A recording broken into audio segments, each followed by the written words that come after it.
नमस्कार, welcome back. आज की इस वीडियो में हम जानेंगे श्वसन क्या होता है। लाइफ प्रोसेस जैव प्रक्रम का सेकंड पार्ट। इससे पहले वाले वीडियो में हमने कवर किया था कि पोषण क्या होता है। उसके बाद सेकंड टॉपिक है इसमें श्वसन। बहुत इंपॉर्टेंट टॉपिक है और बहुत मजेदार है। आपको बहुत कुछ सीखने को मिलेगा जो न सिर्फ आपके परीक्षा दृष्टिकोण से महत्वपूर्ण है, बल्कि आपको डेली लाइफ में भी पता होना चाहिए कि हम श्वसन किस प्रकार करते हैं। ठीक है, तो चलिए स्टार्ट करते हैं। टॉपिक का नाम है श्वसन। सबसे पहले श्वसन होता क्या है। देखो, एक होता है सांस लेना और एक होता है श्वसन। सांस लेना मतलब हो गया कि हमने ऑक्सीजन अंदर ली और कार्बन डाइऑक्साइड बाहर छोड़ी, तो उसे बोलते हैं हम सांस लेना। एक होता है श्वसन। श्वसन मतलब होता है जैव, मतलब ये एक जैव रासायनिक प्रक्रिया जिसके अंतर्गत कोशिकाओं में भोजन का ऑक्सीकरण या विखंडन होता है, जिससे ऊर्जा, कार्बन डाइऑक्साइड, CO2 और जल का निर्माण होता है। उसे श्वसन कहते हैं। इन शॉर्ट आप सिर्फ ये समझिए, जो भी हम भोजन खाते हैं तो वो जब हमारे शरीर में ग्लूकोज में टूटता है तो वो ग्लूकोज ऑक्सीजन के साथ रिएक्शन करके या मिक्स होके हमारी बॉडी को ऊर्जा देता है, हमारे शरीर को ऊर्जा देता है। उसी को बोलते हैं हम श्वसन। मत अब यहाँ पे एक टर्म आ रही है, आपको दिख रहा होगा, एटीपी। एटीपी के रूप में संचित होती है। तो एटीपी है क्या? एटीपी जो हमारे शरीर में ऊर्जा बनती है उसका एक तरीके से उसकी इकाई होती है। मतलब इसका फुल फॉर्म होता है एडेनोसिन ट्राइफॉस्फेट। अब ये क्या होता है, श्वसन के दौरान निकलने वाली ऊर्जा तुरंत ही एटीपी नामक अणु के रूप में संचित हो जाती है। मतलब जैसे ही श्वसन के दौरान हम जो भोजन हमने किया है वो जब ऑक्सीजन के साथ अभिक्रिया करेगा तो हमारी बॉडी को या हमारे शरीर को ऊर्जा देगा। तो जो ऊर्जा है वो एटीपी नामक अणु में संचित होती है और इसे हम कोशिका की ऊर्जा मुद्रा भी कहते हैं। तो कभी कभी एमसीक्यूज में पूछा जा सकता है, कोशिका की ऊर्जा मुद्रा क्या कहलाती है?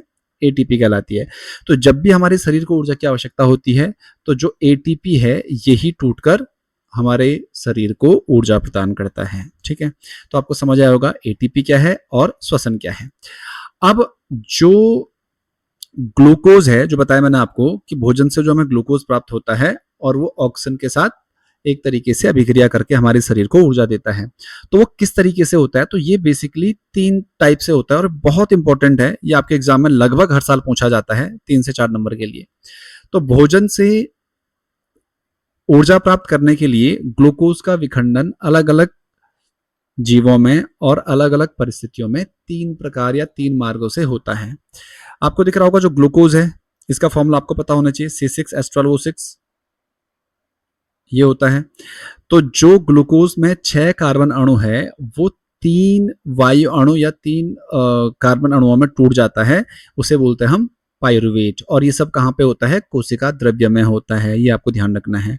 तो जो ग्लूकोज का में कार्बन का अणु होता है, जब वो 3 कार्बन अणुओं में टूटता है तो वो कोशिका द्रव्य में होता है। अब जो 3 कार्बन अणु है वो 3 प्रकार से विखंडित होता है, टूटता है। कैसे? पहला होता है ऑक्सीजन की अनुपस्थिति में। इसे हम अवायवीय या एक तरीके से अवायवीय श्वसन भी बोलते हैं। तो जो यीस्ट होता है, यीस्ट में ये जब कार्बन की रिएक्शन होती है या अभिक्रिया होती है ऑक्सीजन की उपस्थिति में, अनुपस्थिति में, तो ये इथेनॉल बनाता है। इथेनॉल मतलब एक तरीके से जो हम वाइन यूज करते हैं उसे हम इथेनॉल बोलते हैं। प्लस कार्बन डाइऑक्साइड, और इसमें बहुत कम मात्रा में ऊर्जा निकलती है। दूसरा होता है ऑक्सीजन के अभाव में, जो हमारी कोशिकाओं में होता है, हमारी मांसपेशियों में होता है। तो जब कोई भी, आपने देखा होगा, जब कोई भी एथलीट खेलने वाला जो होता है, जब वो बहुत भागता है तो उसकी शरीर में ऑक्सीजन की कमी हो जाती है। तो ऑक्सीजन की कमी को पूरा करने के लिए हमारा शरीर एक तरीके से अम्ल बनाता है जिसे बोलते हैं हम लैक्टिक अम्ल। और इससे हमारे कोशिकाओं में या हमारे मसल्स में, पेशियों में बहुत तेज दर्द होता है, असहनीय दर्द होता है। इसे क्रैम्प बोलते हैं, अगर आपने सुना होगा। और इसमें भी आपकी ऊर्जा निकलती है जो बहुत कम होती है। तो इनमें जो ऊर्जा होती है लगभग वो 2 ATP के बराबर होती है, मतलब बहुत कम होती है। और तीसरा होता है ऑक्सीजन की उपस्थिति में, जो कि माइटोकॉन्ड्रिया में होता है। तो यहां से कार्बन डाइऑक्साइड, जल और बहुत ज्यादा मात्रा में ऊर्जा निकलती है, 38 ATP। तो ये होता है विभिन्न चरणों में जो ग्लूकोज का विखंडन होता है। तो पहला आपको ध्यान रखना है कि जो ग्लूकोज का अणु होता है वो पाइरुवेट में टूटता है, जिसे कोशिका द्रव्य में होता है जो। उसके बाद ये ऑक्सीजन की अनुपस्थिति में यीस्ट में इथेनॉल, कार्बन डाइऑक्साइड और ऊर्जा बनाता है। ऑक्सीजन के अभाव में हमारी जो पेशियों में होता है लैक्टिक अम्ल बनाता है, जिससे बहुत दर्द महसूस होता है हमें, और ऊर्जा का अणु निकलता है बहुत कम। और एक ऑक्सीजन की उपस्थिति में, तो ये दो ऑक्सीजन की अनुपस्थिति में और ऑक्सीजन के अभाव में, मतलब जब ऑक्सीजन बहुत कम होता है, और ये होता है ऑक्सीजन की उपस्थिति में, तो यहाँ पे ये पूर्णतः उपचयन होता है जो पाइरुवेट होता है उसका, और ये कार्बन डाइऑक्साइड, जल और ऊर्जा बनाता है। ठीक है, अब हम इसे, ये तो इसका डायग्राम है, फ्लो चार्ट, जो कि जनरली एग्जाम में पूछा जाता है। अब हम इसे थोड़ा और विस्तार से पढ़ते हैं कि किस तरीके से होता है। देखिए, तो पहले आपको बताया मैंने, यह प्रक्रिया मुख्य रूप से 2 चरणों में होती है, और ये होती है ग्लाइकोसिस में। आपको दिख रहा होगा ग्लाइकोसिस। यह प्रक्रिया कोशिका के कोशिका द्रव्य साइटोप्लाज्म में होता है। इसमें 6 कार्बन वाला जो ग्लूकोज अणु है वो 3 कार्बन वाले पाइरुवेट के 2 अणुओं में बदल जाता है। यह प्रक्रिया ऑक्सीजन की उपस्थिति और अनुपस्थिति दोनों में समान रूप से होती है, आपको बताया था मैंने। सेकंड, अब जो पाइरुवेट का भविष्य होता है, मतलब ये 3 प्रकार से टूटता है। पहला होता है अवायवीय श्वसन, मतलब ये ऑक्सीजन की अनुपस्थिति में होता है। तो स्थान कहाँ होता है ये तो आपको बताया मैंने, ये ईस्ट में होता है।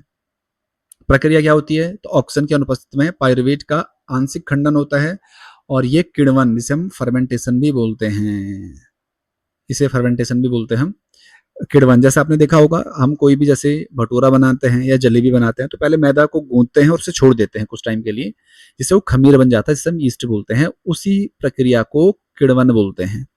और उत्पाद क्या बनता है तो बताया मैंने, अल्कोहल, मतलब एथेनॉल, CO2, और बहुत कम अमाउंट में ऊर्जा निकलती है जो कि 2 ATP के बराबर होती है। तो समीकरण इसकी है, जो पाइरुवेट है ऑक्सीजन की अनुपस्थिति में इथेनॉल, CO2 और ऊर्जा बनाता है। सेकंड है ऑक्सीजन के अभाव में, ये हमारी पेशी कोशिकाओं में होता है, जो बताया मैंने आपको। स्थान मानव की मांसपेशियों में होता है, मसल सेल्स हम बोलते हैं। तो प्रक्रिया क्या होती है, जब हम अत्यधिक शारीरिक व्यायाम या तेज दौड़ते हैं तो हमारे जो पेशीय कोशिकाएं हैं उनमें ऑक्सीजन की मांग बढ़ जाती है, लेकिन आपूर्ति कम हो जाती है। ऐसी स्थिति में पाइरुवेट पूरी तरीके से न टूटकर लैक्टिक अम्ल बनाता है। तो आपने देखा होगा, कभी भी जब हम दौड़ते हैं या अधिक शारीरिक व्यायाम करते हैं तो हमारी, मतलब जो ब्रीदिंग होती है, सांस लेने की गति होती है, वो तेज हो जाती है। वो इसीलिए होती है क्योंकि हमारे शरीर को उस टाइम पे ऑक्सीजन की बहुत ज्यादा आवश्यकता होती है, और अगर वो आवश्यकता पूरी ना हो तो वो लैक्टिक अम्ल बनाता है, जिससे क्रैम्प उठता है। तो आपको दिख भी रहा होगा, उत्पाद लैक्टिक अम्ल और कम ऊर्जा होती है, और क्रैम्प मतलब मांसपेशियों में लैक्टिक अम्ल के संचय के कारण मांसपेशियों में असहनीय दर्द, अकड़न या क्रैम्प होने लगता है। समीकरण क्या है, तो जो पाइरुवेट होता है वो ऑक्सीजन के अभाव में लैक्टिक अम्ल और ऊर्जा बनाता है। और तीसरा आपके पास वायवीय श्वसन, जिसे हम एरोबिक रेस्पिरेशन बोलते हैं, मतलब ऑक्सीजन की उपस्थिति में। कहाँ होता है, तो माइटोकॉन्ड्रिया में होता है। इसी को हम पावर हाउस ऑफ सेल भी बोलते हैं, सुना होगा आपने। प्रक्रिया क्या होती है, तो जो पाइरुवेट है वो पूरी तरीके से विखंडित होता है, कार्बन डाइऑक्साइड बनाता है, जल बनाता है, और प्रचुर मात्रा में ऊर्जा, लगभग 38 ATP के बराबर, जो आपको बताया मैंने। समीकरण क्या होगी, तो पाइरुवेट ऑक्सीजन के साथ मिलकर क्या बनाता है, माइटोकॉन्ड्रिया में CO2 बनाएगा, H2 बनाएगा, और बहुत अधिक अमाउंट में ऊर्जा बनाएगा। ठीक है, तो ये है आपके पास जो हमने पढ़ा कि ग्लूकोज विखंडन के विभिन्न पथ क्या होते हैं। बहुत इंपॉर्टेंट है, आपको ये जरूर याद रखना है। आगे बढ़ते हैं। अब आपको बताया मैंने, जो श्वसन होता है 2 प्रकार का होता है, एक होता है वायवीय और एक होता है अवायवीय। इसमें हमने अंतर लिखा हुआ है ताकि आपको कभी अगर अंतर पूछा जाए तो आप आसानी से लिख पाओ। बहुत आसान है, देखो, वायवीय मतलब जो वायु की उपस्थिति में होगा, तो ऑब्वियस सी बात है, वायु मतलब ऑक्सीजन, तो जो ऑक्सीजन की उपस्थिति में होता है, जबकि अवायवीय मतलब जो ऑक्सीजन की अनुपस्थिति में होगा। दूसरा, वायवीय में आपको बताया मैंने कि ये पूर्ण रूप से उपचयन इसका होता है, उपचयन मतलब विखंडित होता है। तो ग्लूकोज पूर्ण रूप से उपचयन होता है, इसका क्या बनाता है, तो कार्बन डाइऑक्साइड, पानी और ऊर्जा मुक्त होती है। जबकि यहाँ पे आंशिक रूप से विखंडन होता है या अपूर्ण उपचयन होता है, जिससे एथेनॉल बनता है, लैक्टिक अम्ल बनता है, कार्बन डाइऑक्साइड और ऊर्जा मुक्त होती है। ये कोशिका द्रव्य और माइटोकॉन्ड्रिया में होता है, जबकि ये सिर्फ कहाँ होता है, कोशिका द्रव्य में होता है, अवायवीय। वायवीय में बहुत अधिक ऊर्जा उत्पन्न होती है, 38 या 38 होता है वैसे, तो 38 ATP के बराबर, जबकि यहाँ पे बहुत कम उत्पन्न होती है 2 ATP। इसका उदाहरण है मानव, जो वायवीय होता है, और अवायवीय होता है यीस्ट में, जो आपको बताया मैंने। ठीक है, तो ये है श्वसन क्या होता है, श्वसन में जो ग्लूकोज होता है उसका विखंडन किस प्रकार होता है, और ये कितने प्रकार के होते हैं, तो इस पर हमने चर्चा की अभी। अब हम आगे बढ़ते हैं कि जो मानव स्वतन तंत्र होता है उसकी संरचना क्या होती है और किस तरीके से क्रियाविधि होती है मानव में। तो आपको दिख रहा होगा यहाँ पे एक फिगर बना हुआ है, ये हमारी नाक है, ये मुंह हुआ है। यहाँ नाक से नीचे अगर आप आओगे तो यहाँ पे आपको ग्रसिका मिलेगी, या ग्रसनी बोलते हैं हमसे। इसके नीचे कंठ है, इसके नीचे श्वास नली है, फिर उपस्थित वलय होते हैं इसमें, वो हम बात करेंगे अभी क्या होते हैं, और फिर आगे जाके ये हमारे फेफड़े हैं, और यहाँ पे बहुत छोटे छोटे बलून लाइक स्ट्रक्चर, मतलब गुब्बारे जैसी थैलियां होती हैं जिसे हम कुपिकाएं बोलते हैं। ये फुफ्फुस होते हैं, ये पसलियां आपको दिख रही होंगी, ये श्वसनिका होती है, कूप कोशिकाएं होती है, और डायफ्राम होता है। तो हम इसकी संरचना हमने देखी है। अब हम बात करते हैं किस प्रकार होता है। तो सबसे पहले देखिए, नास द्वार होता है, मतलब जो हमारा नॉस्ट्रिल होता है या नासागोहा, नाक के छेद जो होते हैं, तो वायु शरीर के भीतर नास द्वार से प्रवेश करती है, ऑब्वियस सी बात है।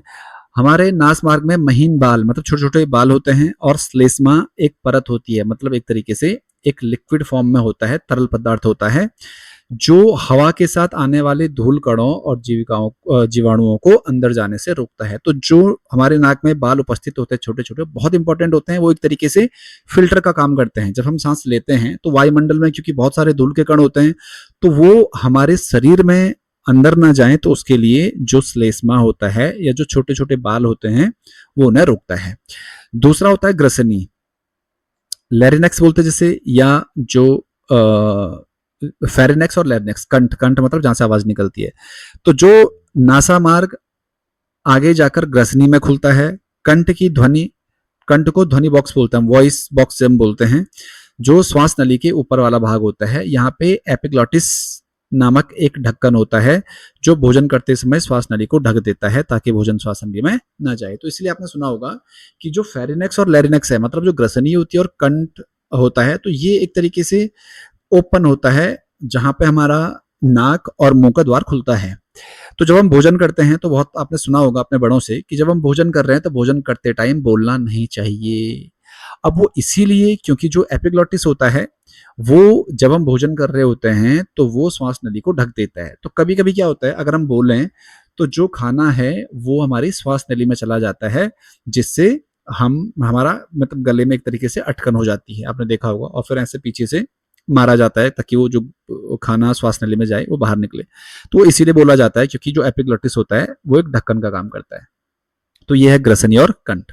तीसरा है श्वास नली, जिसे हम ट्रैकिया बोलते हैं, बहुत इंपॉर्टेंट है ये।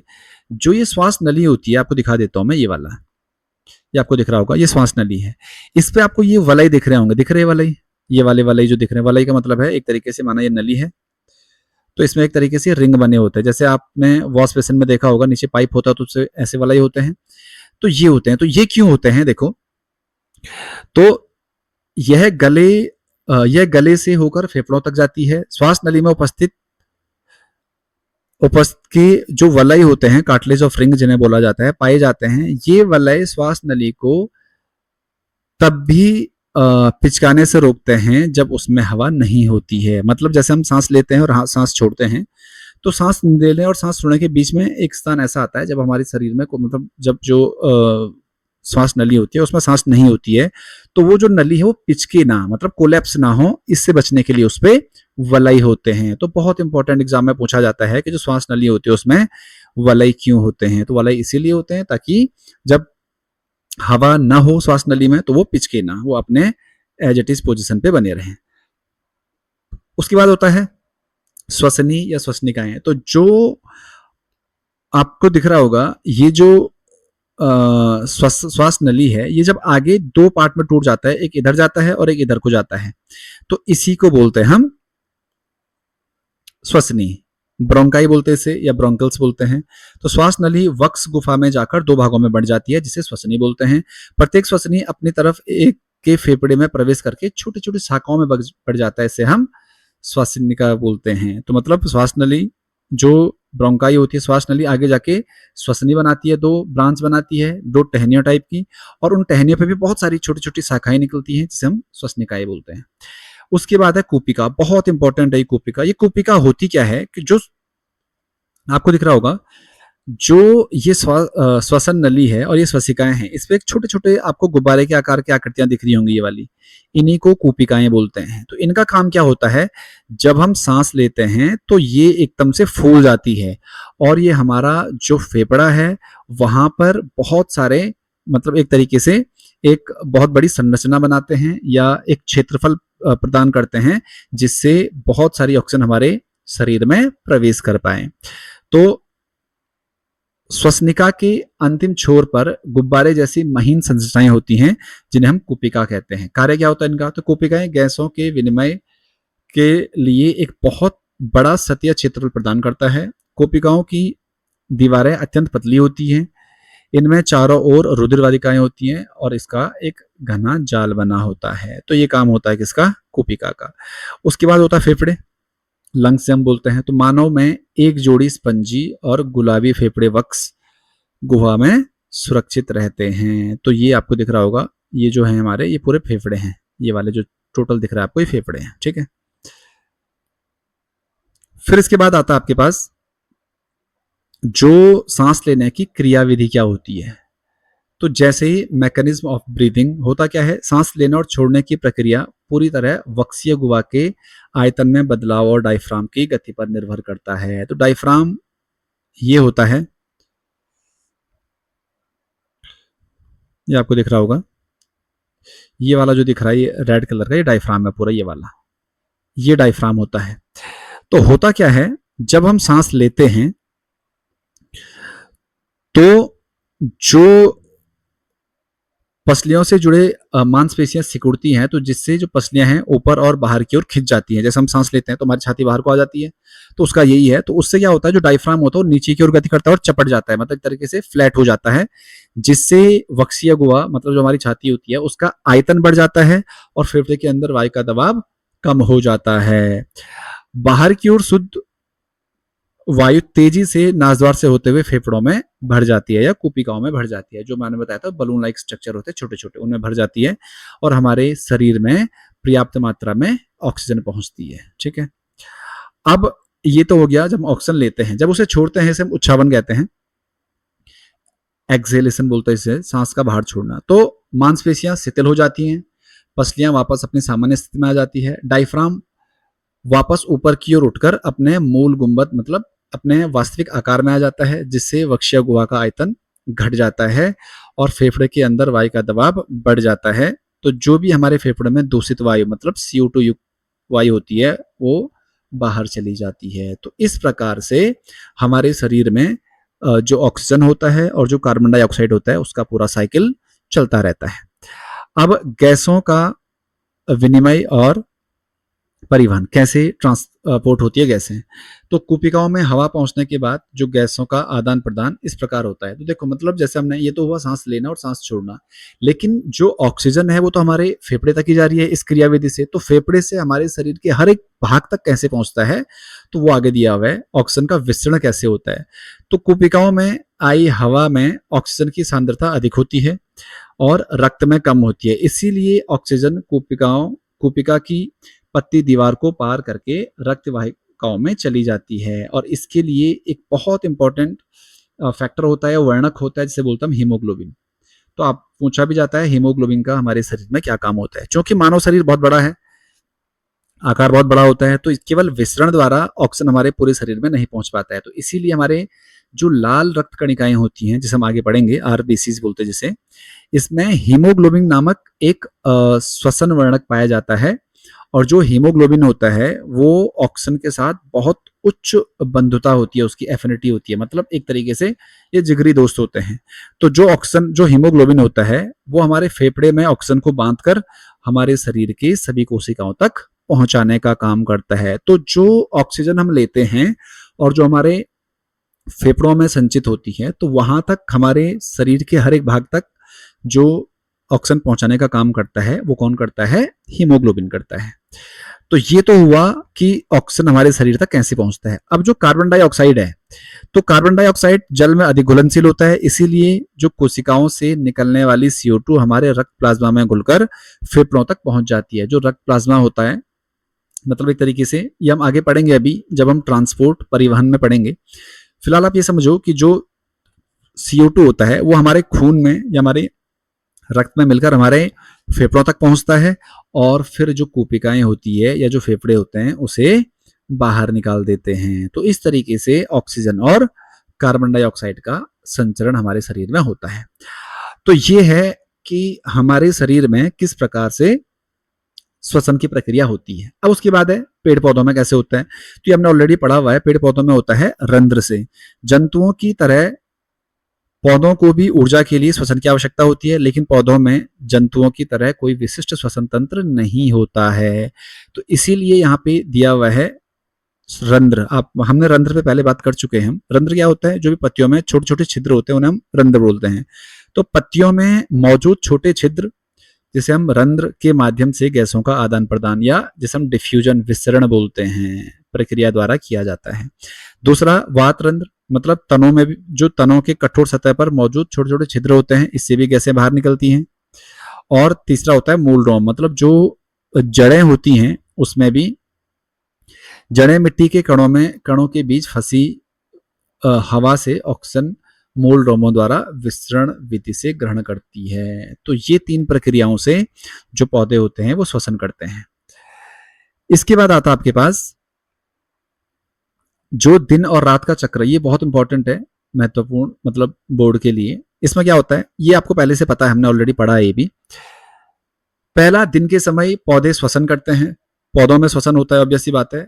कब होता है ये? प्रकाश संश्लेषण, हमने ये बहुत डिटेल में पढ़ा इससे पहले वाली वीडियो में, आप जाके देखिए। श्वसन में निकलने वाली CO2 का उपयोग तुरंत प्रकाश संश्लेषण में भोजन बनाने के लिए किया जाता है, इसीलिए दिन के समय में जो पौधे होते हैं वो ऑक्सीजन बाहर निकालते हैं। तो जब हमने इसकी रिएक्शन पढ़ी थी तो उसमें था ऑक्सीजन किस तरीके से बाहर निकलता है। रात के समय में क्या होता है, तो रात में प्रकाश या धूप न होने के कारण प्रकाश संश्लेषण नहीं होता है, लेकिन श्वसन लगातार चलता रहता है। तो इसीलिए जो रात में पौधे होते हैं वो केवल कार्बन डाइऑक्साइड गैस, जो गैस है, उसे बाहर निकालते हैं। और यही कारण है, आपने सुना होगा कि रात में पेड़ों के नीचे नहीं सोना चाहिए। तो अब जैसे जो पुराने लोग थे वो कहते थे कि पेड़ों के नीचे भूत होते हैं, तो एक्चुअल में भूत कुछ नहीं होता है। वो एक तरीका था समझाने का कि आपको पेड़ों के नीचे क्यों नहीं सोना चाहिए, क्योंकि उस टाइम पे पेड़ के नीचे, क्योंकि पेड़ कार्बन डाइऑक्साइड को बाहर निकाल रहे होते हैं, तो उस टाइम पे वहां पे ऑक्सीजन की सांद्रता कम हो जाती है, तो आपको सांस लेने में दिक्कत आ सकती है। ठीक है, तो इसीलिए रात के समय पेड़ों के नीचे नहीं सोना चाहिए। और इसमें लास्ट टॉपिक है आपके पास, जलीय जीवों में श्वसन कैसे होता है। तो जो जलीय जीव होते हैं जैसे मछली, झींगा आदि, पानी में घुली हुई ऑक्सीजन का उपयोग करके श्वसन करते हैं। इनका जो श्वसन अंग होता है वो होता है क्लोम या गिल्स। तो मछलियों में जो श्वसन होता है वो गिल्स से होता है, के माध्यम से पानी से ऑक्सीजन सोखती है। वे मुख से पानी अंदर लेती है और उसे बलपूर्वक गिल्स के पास से गुजारती है, जहां रक्त वाहिकाएं पानी से ऑक्सीजन अवशोषित कर लेता है। तो एक तरीके से श्वसन अंग जो होता है मछलियों में वो क्लोम या गिल्स होता है। अब जो ब्रीदिंग रेट होता है, श्वसन दर होता है, वो जो पानी में रहने वाले जीव होते हैं उनमें ज्यादा होता है। किसकी तुलना में? जो सतही जीव होते हैं। उसका कारण क्या होता है? तो उसका कारण ये है क्योंकि वायुमंडल में प्रचुर मात्रा में ऑक्सीजन होता है, आपको पता है 21%। तो जो वायुमंडलीय जीव होते हैं वो आसानी से ऑक्सीजन ग्रहण कर सकते हैं, लेकिन जो जलीय जीव होते हैं पानी में ऑक्सीजन की मात्रा प्रचुर मात्रा में नहीं होती है, तो उन्हें अपने शरीर में ऑक्सीजन की मात्रा को पूरा करने के लिए ऑक्सीजन, मतलब जो श्वसन की गति है वो तेज करनी पड़ती है। तो इसीलिए जो जलीय जीवों में सांस लेने की जो दर होती है स्थलीय जीवों की तुलना में बहुत तेज होती है, ताकि वे अपने ऑक्सीजन की आवश्यकता को पूरा कर सकें। तो ये हमने पढ़ा हुआ है कि श्वसन क्या होता है और किस तरीके से हम श्वसन की प्रक्रिया को समझ सकते हैं। ये जीवों में किस प्रकार होता है, जलीय जीवों में किस प्रकार होता है और पौधों में किस प्रकार होता है। तो आप यहाँ तक इसे बहुत अच्छे से पढ़िए, इसके नोट्स बनाइए, जो NCERT में क्वेश्चन गिवन है उन्हें सॉल्व करिए।